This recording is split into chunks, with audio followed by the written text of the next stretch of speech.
Hello and welcome guys, मैं जुगल आर्य आप सभी का एक बार और अपने यूट्यूब चैनल जुगल आर्य में हार्दिक स्वागत करता हूं। हमारे जो वीडियो की कड़ी चल रही है वो मैथमेटिक्स 2020 का जो प्रीवियस ईयर का पेपर है उसकी चल रही है। यदि आप हमारे चैनल पर नए हैं तो हमारे चैनल को सब्सक्राइब करना ना भूलें, बेल आइकन को प्रेस कर दें ताकि नई वीडियो की अपडेट्स आपको मिलती रहे। इसी प्रकार से हम बहुत सारे वीडियो और सभी विषय को पूरा का पूरा संपूर्ण हल करके आपके सामने रखेंगे। अभी हम मैथमेटिक्स की तरफ कवर कर रहे हैं, तो मैथमेटिक्स 2020 में जो प्रश्न पत्र आया था उसके अंक वाइज हम कवर कर रहे हैं। तो हमने पुराने वीडियो में 1 से लगाकर 13 प्रश्न हल कर दिए हैं, जो कि 3 पार्ट में बने हैं। उन तीनों पार्टों की लिंक मैं डिस्क्रिप्शन में इस वीडियो की मैं दे दूंगा, और आप हमारे चैनल को सब्सक्राइब कर दे, बेल आइकन को प्रेस कर दे ताकि नई वीडियो की अपडेट्स आपको मिलती रहे। आप सभी का मैं ज़्यादा समय ना लेते हुए इस वीडियो में प्रश्न क्रमांक 14 इस प्रकार से पूरे पेपर को हमने सोल्व किया, ऑब्जेक्टिव भी पूरे एक्सप्लेन करके सोल्व किए हैं। आज हम प्रश्न क्रमांक 14 को हल करते हैं। तो क्वेश्चन नंबर 14 है हमारा। देखो मैं पढ़ देता हूं आपके सामने। दोनों वृत्त की त्रिज्याएं क्रमशः 19 सेंटीमीटर और 9 सेंटीमीटर है। उस वृत्त की त्रिज्या ज्ञात कीजिए जिसकी परिधि उन दोनों वृत्तों की परिधि के योग के बराबर है। तो आप सभी के सामने मैंने इस प्रश्न को पूरा एक्सप्लेन कर रहा हूं मैं आपके सामने, और पहले इसको समझा देता हूं, फिर आपको हम इस प्रश्न को सॉल्व करने वाले हैं। पहले तो हमारे पास दो वृत्त हैं, एक छोटा व्रत है और एक बड़ा व्रत है। अब छोटा और बड़ा व्रत हमें कैसे पता चला? तो छोटे व्रत का इस प्रकार से हम पता चला कि यहाँ पर हमारे पास एक व्रत की त्रिज्या जो दी हुई है वो 9 सेंटीमीटर है, तो मतलब ये छोटा व्रत हो जाएगा 9 सेंटीमीटर की त्रिज्या वाला। और एक व्रत की त्रिज्या थोड़ी ज्यादा दी हुई है, मतलब 19 सेंटीमीटर, तो ये बड़ा व्रत हो जाएगा। तो ये हमने इसकी 19 सेंटीमीटर त्रिज्या लिख दी। और उसने प्रश्न में ऐसा कहा है, उसके प्रश्न में कि 19 और 9 सेंटीमीटर वृत्त की त्रिज्या ज्ञात कीजिए जिसकी परिधि इन दोनों वृत्त की परिधि के योग के बराबर हो। यदि मैं इन दोनों वृत्त की परिधियों का योग करूं तो अगला जो इसकी आने वाला जो वृत्त रहेगा उसके योग के बराबर रहेगा। तो हम वृत्त की परिधि जानते हैं। सबसे पहले हम लिखते हैं कि दिया है, तो प्रश्न में हमें क्या दिया है? तो हम लिख लेते हैं छोटे वृत्त की परिधि, छोटे वृत्त की त्रिज्या। तो छोटे वृत्त की त्रिज्या हम मान लेंगे, तो इसको R1 मान लेंगे, तो R1 बराबर 9 सेंटीमीटर। इसी प्रकार बड़े वृत्त की त्रिज्या, तो बड़े वृत्त की त्रिज्या हो जाएगी R2 बराबर कितना हो जाएगा? 19 सेंटीमीटर। अब उसने कहा है इन दोनों वृत्त की जो परिधियां रहेगी इनका योग जो रहेगा, तो दोनों वृत्त की परिधियों का योग। और इस बड़े वृत्त की जो परिधि से हम क्या निकालेंगे? इसकी त्रिज्या निकालेंगे, मतलब R निकालने वाले हैं। तो हम लिखेंगे दोनों वृत्त की परिधि का योग के बराबर होगा, तो हम लिख देंगे दोनों वृत्त की परिधि का योग। दोनों वृत्त की परिधि का योग किसके बराबर रहेगा? छोटे और बड़े वृत्त की परिधि के योग के बराबर। तो दोनों वृत्त की परिधि एक वृत्त, तो हम लिख देंगे छोटे वृत्त की परिधि प्लस बड़े वृत्त की परिधि। तो परिधि का फॉर्मूला हम सभी को पता होना चाहिए। तो परिधि का फॉर्मूला होता है 2πr, और यहां पर छोटे वृत्त की त्रिज्या हमने R1 मानी है, तो हम लिख देंगे 2πr1 प्लस 2πr2। ये हो गई। अब यहां से जो कॉमन लेने वाली राशि है उसको कॉमन निकाल देते हैं, तो यहां पर 2π ऐसा का ऐसा लिखा रहने देते हैं, और यहां पर 2π बाहर निकालते हैं, ये R1 प्लस R2 हो जाएगा। 2π से 2π क्या हो जाएगा? कैंसिल हो जाएगा। तो R बराबर R1 प्लस R2। और अब हम ये जानते हैं कि R बराबर R1 का मान कितना है? तो R1 का मान हमारे पास 9 है, और R2 का मान कितना है? 19 है। तो दोनों को हमने जब जोड़ा तो 9 और 19, 9 और 9 कितना हो जाएगा हमारा? 18 हो जाएगा। तो हम यहाँ लिख देंगे 18 वर्ग सेंटीमीटर, माफ करना 18 सेंटीमीटर। तो ये जो दोनों वृत्त की परिधियों का योग आया है वो 18। तो अतः करके हम लिख देंगे कि दोनों वृत्त की परिधियों के योग से हमें जो नया वृत्त बना उसकी त्रिज्या प्राप्त हुई 18 वर्ग सेंटीमीटर। अब इसके और में आने वाला प्रश्न मैं आपके सामने एक्सप्लेन कर देता हूं। और में आया था इसका प्रश्न कि 10 सेंटीमीटर त्रिज्या वाले एक वृत्त की कोई जीवा केंद्र पर एक समकोण अंतरित करती है, तो लघु वृत्तखंड का क्षेत्रफल ज्ञात कीजिए। यदि 10 सेंटीमीटर की इसकी त्रिज्या रहेगी तो हमें लघु वृत्तखंड का क्षेत्रफल ज्ञात करना है, जो कि आपके सामने मैं इस चित्र को बना के इसको एक्सप्लेन करता हूं। 10 सेंटीमीटर त्रिज्या, तो यहां देखते हैं 10 सेंटीमीटर त्रिज्या वाले एक वृत्त, तो वृत्त की त्रिज्या तो r बराबर हम लिख देंगे 10 सेंटीमीटर। 10 सेंटीमीटर त्रिज्या वाले वृत्त की कोई जीवा केंद्र पर समकोण आंतरित करती है। यदि मैं एक वृत्त बनाता हूं इसका, तो वृत्त इस प्रकार से निर्माण करता हूं। ये वृत्त बना लिया, वृत्त का केंद्र हो गया, ओ नाम दे दिया उस वृत्त को। यदि मैं यहां से यहां तक एक त्रिज्या खींचता हूं और यहां से यहां तक, तो दोनों की त्रिज्या 10 सेंटीमीटर की, तो यहां भी 10 सेंटीमीटर और यहां पर भी 10 सेंटीमीटर। उसने कहा केंद्र पर समकोण आंतरित करती है। केंद्र पर समकोण आंतरित, तो संगत लघुकण का यहां से एक लाइन खींचता हूं ये, तो यहां से जो छोटा वाला भाग हमें प्राप्त हुआ, कौन सा भाग प्राप्त हुआ? इसका छोटा भाग। तो छोटा भाग प्राप्त हुआ हमें, उसको संगत लघुखंड बोलते हैं। इसका छोटा सा जो भाग प्राप्त हुआ, तो इसके अंदर हमें क्या क्या दिख रहा है? एक तो त्रिज्या है हमारे पास, कोण है, कोण मतलब थीटा बराबर हमारे पास है 90 डिग्री, जो कि समकोण की बात करी है तो 90 डिग्री हो जाएगा। अब उसने कहा है कि वृत्तखंड, संगत लघु वृत्तखंड का क्षेत्रफल ज्ञात कीजिए। तो सीधा सा हम इसको सीधी भाषा में हम समझते हैं, तो इसको कैसे करना है आपको ध्यान से समझाते हैं। संगत लघुखंड का क्षेत्रफल ज्ञात करें। तो हमारे पास जो है हमने आपके सामने लिख दिया। अब इसको हम सीधा सीधा हल करते हैं। तो यहां पर लिखते हैं संगत लघुखंड का क्षेत्रफल, संगत लघुखंड का क्षेत्रफल बराबर, हम पहले यदि पूरा का पूरा त्रिज्याखंड का क्षेत्रफल निकाल लें, इसका त्रिज्यखंड का क्षेत्रफल, त्रिज्यखंड का क्षेत्रफल, और उस त्रिज्यखंड के क्षेत्रफल में से यदि मैं समकोण त्रिभुज का क्षेत्रफल घटा दूं, समकोण त्रिभुज का क्षेत्रफल मतलब समकोण त्रिभुज का, यहां लिख देते हैं समकोण त्रिभुज का क्षेत्रफल। अब यहां पर त्रिज्यखंड का क्षेत्रफल का सूत्र होता है थीटा बटा 360 और पाई आर का वर्ग माइनस समकोण त्रिभुज का क्षेत्रफल 1/2 आधार, आधार इंटू ऊंचाई, 1/2 आधार इंटू ऊंचाई। अब यहां पर थोड़ा सा ध्यान देने वाली बात है इसमें कि हमने बोला कि यदि पूरा का पूरा, यदि इतना इतना भाग इसका निकल जाता है त्रिज्यखंड, और उसका इतना सा भाग हम यदि घटा देते हैं त्रिभुज का क्षेत्रफल, तो हमें क्या प्राप्त हो जाता है? संगत लघुखंड का। तो थीटा का मान हमने आपको बता दिया 90 डिग्री, तो यहाँ पर 90 डिग्री लिख देंगे। 60 ऐसा का ऐसा लिखेंगे 360। पाई का मान जब तक अन्यथा ना कहा जाए 22/7, तो इस प्रश्न में हमें मान नहीं बोला है, तो हमें, और त्रिज्या हमारी कितनी है? त्रिज्या इसमें 10 सेंटीमीटर, तो 10 × 10 वर्ग लगा था, तो हमने इसको 10 × 10 कर दिया। अब आगे देखते हैं इस प्रश्न को। यदि 1/2 आधार 10 सेंटीमीटर, ऊंचाई भी 10, तो दोनों की 10, तो 10 × 10 कर देंगे। तो यहां पर हम इसको काट भी सकते हैं। तो पहले इसको 0 से 0 को हमने काट दिया। फिर इसके बाद देखते हैं 9 से कितनी बार काट दिया इसको हमने?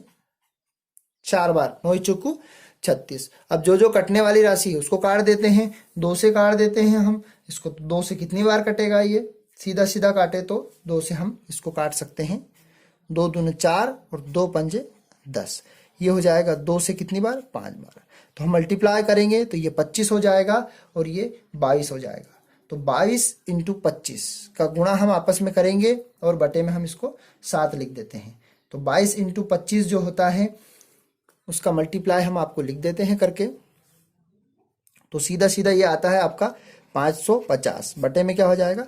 7। अब यहां से 2 बार इसको काट देते हैं, तो कितनी बार कटाइए? 2 से 5 बार।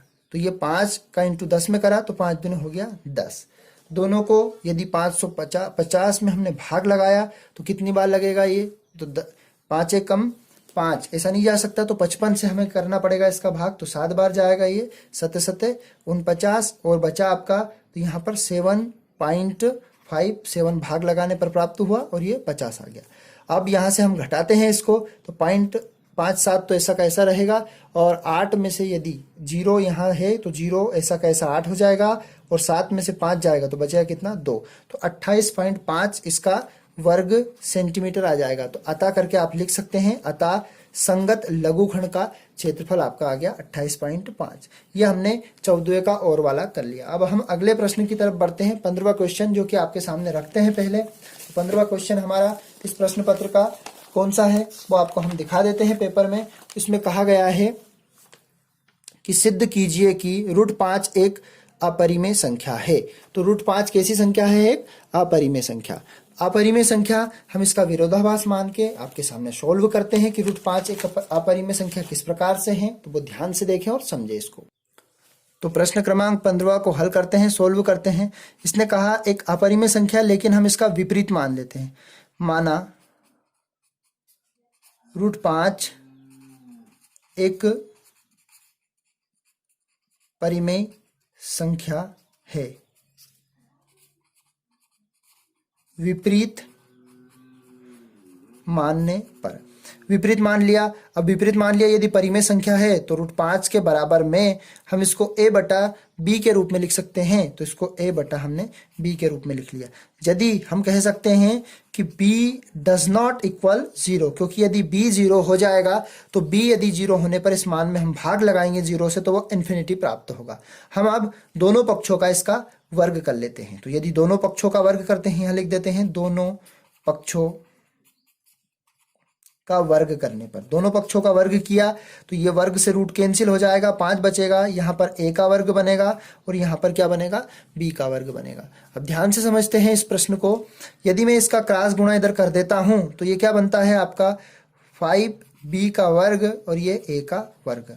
अब यदि मैं b के वर्ग को सिंगल करूं तो गुणा में है तो ये राशि कहाँ चली जाएगी? इसके बटे में। तो हम कह सकते हैं, एक लाइन इसकी लिख देंगे कि यदि ये 5 से a का वर्ग विभाजित है तो a भी 5 से विभाजित होगा। क्या बोला मैंने? यदि 5 से विभाजित a का वर्ग है तो a भी 5 से विभाजित होगा। हम लिख देते हैं इस लाइन को। तब 5 a के वर्ग को विभाजित करता है। तो जब a के वर्ग को विभाजित करता है, यही 5 a को भी विभाजित करेगा। तो आप ऐसा का ऐसा लिख सकते हैं, a को भी विभाजित करता है। अब यदि मैं इसको मान लेता हूं a बराबर 5 के, a बराबर 5 क्यों माना? क्योंकि यहाँ पर 5 है, 5 से भाग जा रहा है तो a बराबर हमने 5 के रख दिया। अब a की जगह पे हम मान रख देंगे। इसको चाहो तो इक्वेशन नंबर फर्स्ट नाम दे सकते हैं। तो a की जगह पे यदि मैं 5 रखता हूँ, 5 के रखता हूँ तो क्या प्राप्त होता है वो ध्यान से समझते हैं हम। तो यदि समीकरण 1 में a की वैल्यू पुट करते हैं, a की वैल्यू पुट करने पर, रखने पर a का मान, तो b स्क्वायर, यहाँ पर 5b का स्क्वायर बराबर, यहाँ पर क्या प्राप्त हुआ हमें? a की जगह तो 5k का वर्ग, 5k का वर्ग मतलब b का वर्ग बराबर ये हो जाएगा 25k का वर्ग। ये हो गया। अब ध्यान से देखते हैं, यदि मैं b के वर्ग के बटे में यहाँ पर ले जाता हूँ इसको तो 5 से कितनी बार कटता है? ये 5 बार।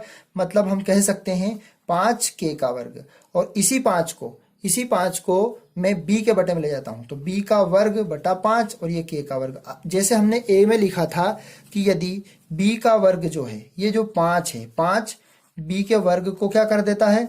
विभाजित कर देता है, विभाजित, है ना। तो इसी प्रकार 5 जो है वो केवल b को भी विभाजित करेगा। तो यहाँ हम ये प्राप्त होता है कि a और b जो है, जो संख्याएं हमने मानी थी परिमेय संख्या, वो a और b क्या कर रही है आपस में? a और b को जो है एक उभयनिष्ठ पद 5 से विभाजित हो रही है, लेकिन इसके अलावा कोई और पद से विभाजित नहीं हो रही है। तो इसलिए हम कह सकते हैं हमें विरोधाभास प्राप्त होता है।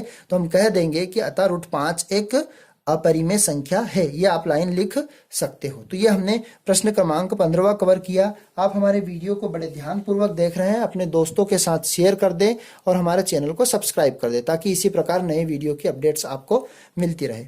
अब हम प्रश्न क्रमांक 15 का हम अगला वाला पार्ट देखते हैं। प्रश्न क्रमांक 15 का जो और में आया था, तो प्रश्न क्रमांक 15 को और वाला मैं आपको दिखा देता हूं। प्रश्न क्रमांक 15 के और में लिखा हुआ है कि 135 और 225 का HCF ज्ञात कीजिए यदि यूक्लिड विभाजन थ्योरम प्रमेय का प्रयोग कीजिए। तो हम 125 और 135 का एल्गोरिथम थ्योरम से करते हैं सोल्व। तो आपके सामने सबसे पहले दिया गया प्रश्न जो कि 15वें का और वाला प्रश्न है। तो हमारे पास दिया गया है 135 और 225। को यूक्लिड विभाजन से हमें HCF ज्ञात करना है, HCF ज्ञात करना है यूक्लिड। अब यदि इसका सीधा सीधा तरीका है भाग लगाने वाला, तो हम देखते हैं इसमें सबसे छोटी संख्या कौन सी है, 225 या 135। तो 225 सबसे छोटी संख्या है, तो हम लिखते हैं 135 में भाग लगाएंगे 225 का। तो भाग लगाया तो ये एक बार जाएगा, 135 से कम 135, 5 में से 5 को घटाएंगे तो कितना बचेगा हमारे पास, 5 में से 5 घटाया 0 बचा, 12 में से 3 गया तो कितना बचा हमारे पास, 9 बचा, तो 9 लिख दिया और 1 में से 1 गया तो ये क्रॉस कर सकते हैं। अब यूक्लिड विभाजन प्रमेय का मतलब ये होता है जिससे हमने भाग लगाया उसी में शेषफल से भाग लगाते हैं, तो 135 से हम भाग 135 में हम 90 से भाग लगाएंगे, तो ये 90 का एक बार 2 बार करेंगे 180 ज्यादा हो जाएगा, तो 135 से ज्यादा नहीं होना चाहिए, तो ये 90 कम 90, 5 ऐसा कैसे रहेगा, और 13 में से 9 को घटाते हैं तो कितना बचता है, 4 बचता है, तो ये 45 बचा आपका। फिर 45 से हम 90 में लगाएंगे तो 90, तो 45 दूना 90, तो ये 2 बार चला गया, ये आपका कैंसिल हो गया। तो यदि लास्ट में पूरा पूरा विभाजित कर देता है तो ये जो 45 है इस 225 को भी काटता है, तो अतः करके हम लिख सकते हैं इसमें, अतः 135 व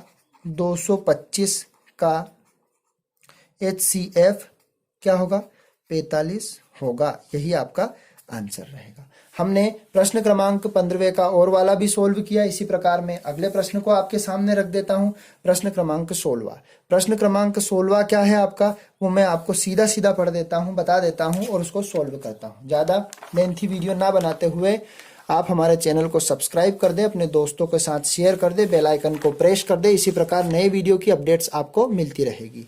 हम देखते हैं एक द्विघात बहुपद दिया हुआ है, उसके शून्यंक ज्ञात करने हैं और सिद्ध भी करना है कि उनके गुणांकों के बीच में संबंध भी जांच करके बतानी है। तो पहले मैं आपको इस 16वें के प्रश्न का द्विघात बहुपद लिख देता हूं। आपको परीक्षा में ऐसा लिखना पड़ेगा कि दिया है, तो दिया गया बहुपद हमारे पास कौन सा है, x² - 2x - 8। ये बहुपद दिया है, इसका हमें क्या ज्ञात करना है, पहले शून्यंक ज्ञात करने। तो शून्यंक मैं आपको निकाल के दिखा देता हूं।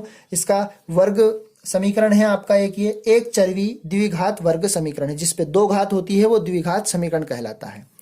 तो यदि मैं इसको आपको एक्सप्लेन करूं सीधा सीधा, तो x का स्क्वायर, यानी हमें गुणा करने पे ऐसी कौन सी संख्या चाहिए, तो जो पीछे लिखी हुई होती है उस संख्या को गुणा करने पे लेना होता है।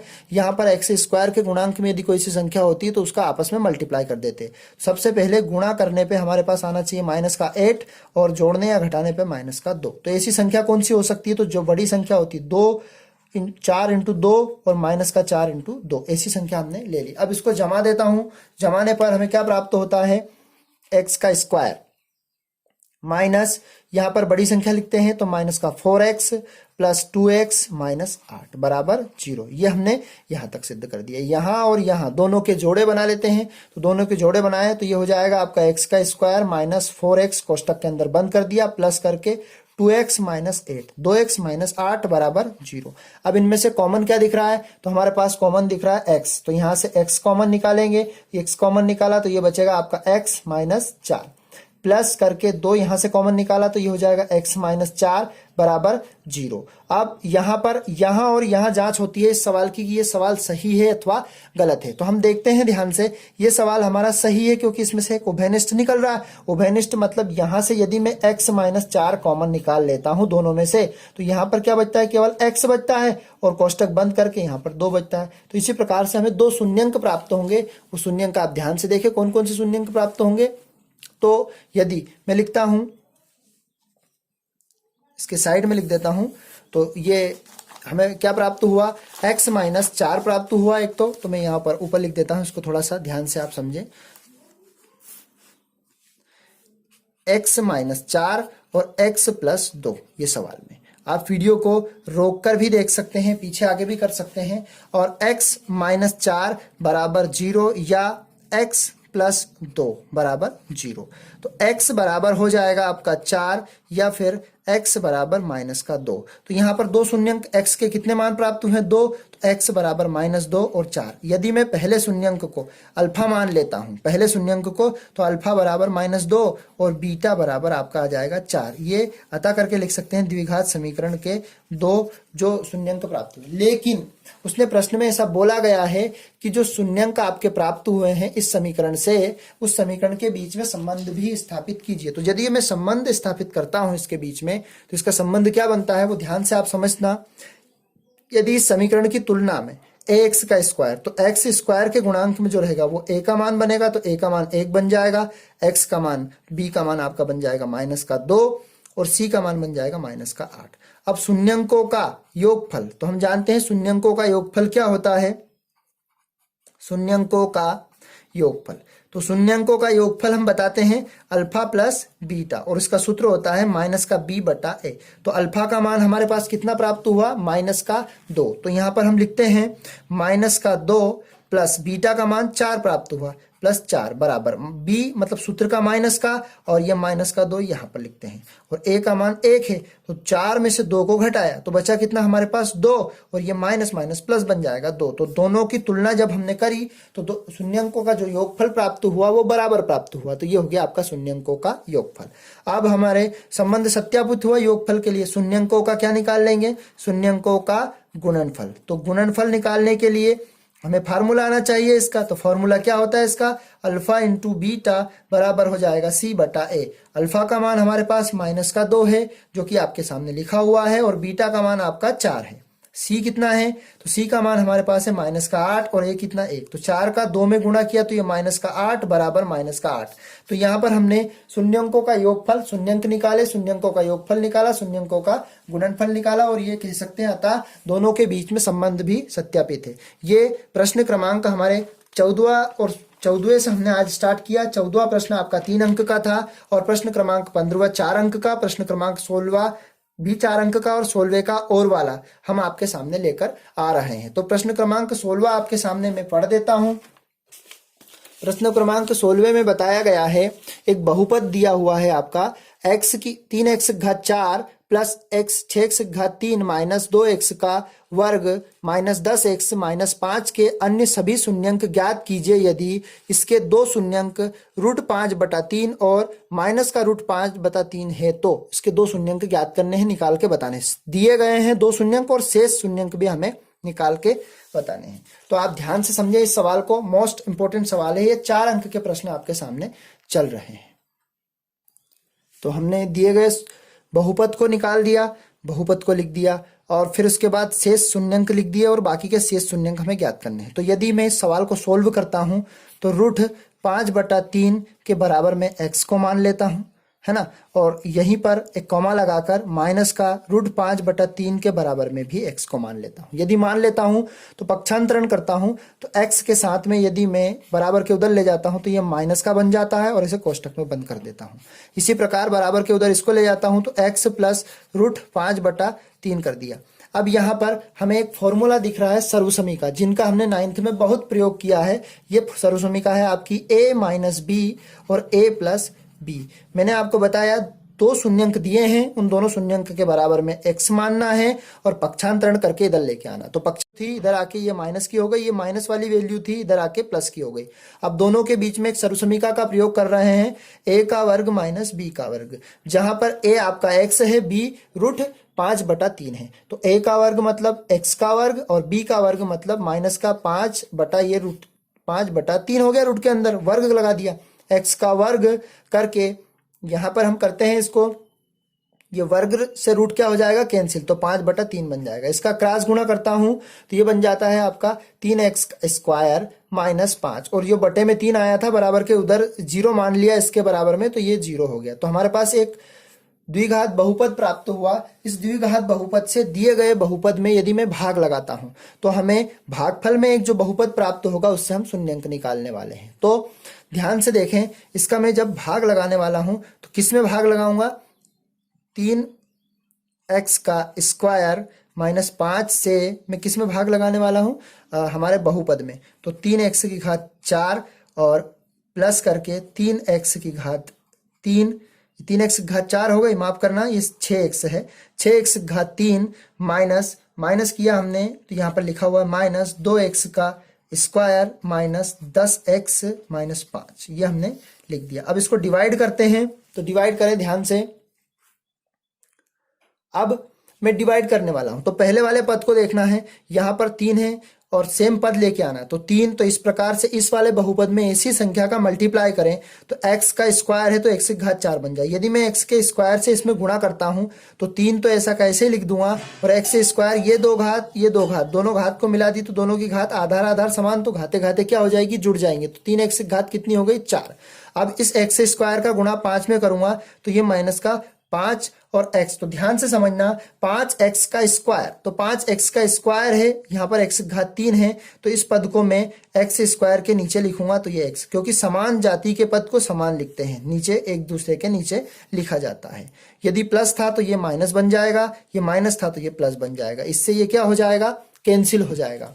अब देखते हैं प्लस का 6x घात 3 नीचे उतार लेते हैं और बची हुई राशि को यहाँ पर प्लस, इस वाले मान को नहीं देखते हैं क्योंकि जब घटाते हैं तो मान चेंज हो जाते हैं इनके निशान, तो ये माइनस का था तो प्लस का हो गया, 5 में से 2 को घटाया, बचा कितना, प्लस का 3x का स्क्वायर माइनस 10x माइनस 5। हमने पहले बताया आपको, जब भी कभी इन चरों के घातांकों का भाग लगाते हैं तो घातांकों को देखते हैं, तो x घात 3 चाहिए अब आपको, और यहाँ पर 3 है तो 6, तो पहले वाले पद को देखते हैं, तो यदि 3 में मैं 2 का मल्टीप्लाई कर देता हूं तो 6 बनता है, लेकिन यहाँ पर x घात 2 है और हमें चाहिए x घात 3, तो यहाँ पर x का गुणा करते हैं, तो x का गुणा x स्क्वायर में किया और 3 का 2 में किया, 3 दूना 6, x घात कितनी बन जाती है 3, फिर इस 2 का गुणा इसमें भी होगा तो 5 दूना हो जाएगा 10, तो लेकिन माइनस का 10 और केवल बना x, तो इसके नीचे लिखते हैं हम 10x, फिर यहाँ पर माइनस और यहाँ पर प्लस, क्योंकि निशान क्या जो चेंज हो जाते हैं, घटाने पर निशान चेंज हो जाते हैं। अब आगे देखते हैं इसी प्रश्न को, इससे ये क्या हो जाएगा, पहला पद कैंसिल हो जाएगा, काट दिया हमने, क्योंकि 6x की घात 3 माइनस 6x घात 3 तो ये बन जाता है 0। अब देखते हैं 3x का स्क्वायर लिख देते हैं और ये माइनस का 10x, इसको भी हम कैंसिल कर देते हैं क्योंकि एक माइनस और एक प्लस तो मान कैंसिल हो जाता है, माइनस का 5 लिख दिया। अब हमें कितना चाहिए, 3x का वर्ग माइनस 5, तो 3x के वर्ग को देखते हैं, यहाँ पर 3 तो है और x का वर्ग भी है और प्लस का है, तो दोनों संख्या प्लस की लेके यहाँ पर 1 लिख देते हैं। 1 का मल्टीप्लाई इसमें पूरे में करते हैं तो ये हो जाता है आपका 3x का स्क्वायर माइनस 5, क्योंकि ये माइनस का है और ये प्लस का, तो माइनस हो जाएंगे। अब निशान चेंज करते हैं तो ये माइनस ये प्लस, इससे ये कैंसिल, इससे ये, तो मतलब 0, शेषफल आपका 0 प्राप्त हुआ। और भागफल हमें क्या प्राप्त हुआ, भागफल हमें प्राप्त हुआ x का स्क्वायर प्लस 2x प्लस 1, ये हमें भागफल प्राप्त हुआ। अब उसने कहा इसके शेष शून्यंक ज्ञात कीजिए, इसके बराबर में हम 0 मान लेते हैं और इसको गुणनखंड विधि से सोल्व करते हैं तो हमें शेष शून्यंक इसके प्राप्त हो जाएंगे। तो शेष शून्यंक प्राप्त करेंगे तो गुणा करने पे हमें 1 लाना है और जोड़ने या घटाने पे हमें 2 लाना है। तो हम क्या करते हैं, 1 एक हम 1 और 1 में 1 को जोड़ा तो कितना प्राप्त हो गया 2, तो इसी प्रकार हिस्से किए इनके टुकड़े, तो x स्क्वायर प्लस ये x है तो x प्लस 1 बराबर क्या हो गया 0 हो गया। इन दोनों के जोड़े बना लेते हैं, तो ये यहाँ से जोड़े बनाना है, x का स्क्वायर प्लस x, ये कोष्टक के अंदर बंद कर दिया और ये x प्लस 1 लिख दिया बराबर 0। यहाँ से x कॉमन लिया तो x प्लस 1 हो गया, प्लस यहाँ से 1 कॉमन लिया, यहाँ कुछ भी कॉमन नहीं आ रहा तो 1 कॉमन आ जाएगा, x प्लस 1 हो गया बराबर 0 कर दिया हमने। अब आगे देखते हैं दोस्तों, यहाँ पर देखते हैं x प्लस 1 इसके अंदर से कॉमन आ रहा है, इसको कॉमन निकाल दिया और यहाँ पर x प्लस 1 बराबर 0 कर दिया। यदि मैं दोनों को अलग अलग बराबर में 0 करता हूं तो x प्लस 1 बराबर 0 और x प्लस 1 बराबर 0। तो x के बराबर में यदि मैं इसको 1 को पक्षांतरण करता हूं तो ये माइनस का 1 और ये हो जाएगा माइनस का 1। तो अतः करके हम लिख सकते हैं अतः शेष शून्यंक, तो अतः शेष शून्यंक क्या प्राप्त हुए, x बराबर माइनस का 1 और ये माइनस का 1, 2 शेष शून्यंक प्राप्त हुए। तो आज के वीडियो में हमने प्रश्न क्रमांक 14 से लेकर प्रश्न क्रमांक 16 तक के अथवा तक कवर किए हैं। यदि वीडियो में किसी भी प्रकार का डाउट है तो आप हमें कमेंट बॉक्स में बता सकते हैं, और आपके दोस्तों की मदद करना चाहते हैं तो ये वीडियो अपने दोस्तों के साथ ज़्यादा से ज़्यादा शेयर कर दें और हमारे चैनल को और ग्रो करें। आपके एक लाइक से हमारा मनोबल बढ़ता है और हम इसी प्रकार आपके साथ सम्मुख नए वीडियो को साझा करते रहेंगे। हम प्रीवियस ईयर हर सब्जेक्ट के पेपर आपके सामने पूरा का पूरा सॉल्यूशन लेकर आएंगे, जिसमें से मैथ्स, फिजिक्स, केमिस्ट्री, साइंस सभी का अभी आपके सामने लेकर आने वाले हैं। दोस्तों, हमारे वीडियो को ज्यादा से ज्यादा शेयर कर दें, लाइक कर दें, सब्सक्राइब कर दें चैनल पर नए हो तो, और बेल आइकन को प्रेस कर दें ताकि नए वीडियो की अपडेट्स आपको मिलती रहे। साथियों, बहुत जल्द हम अगले वीडियो में आपके साथ उपस्थित होंगे। जय हिंद, धन्यवाद।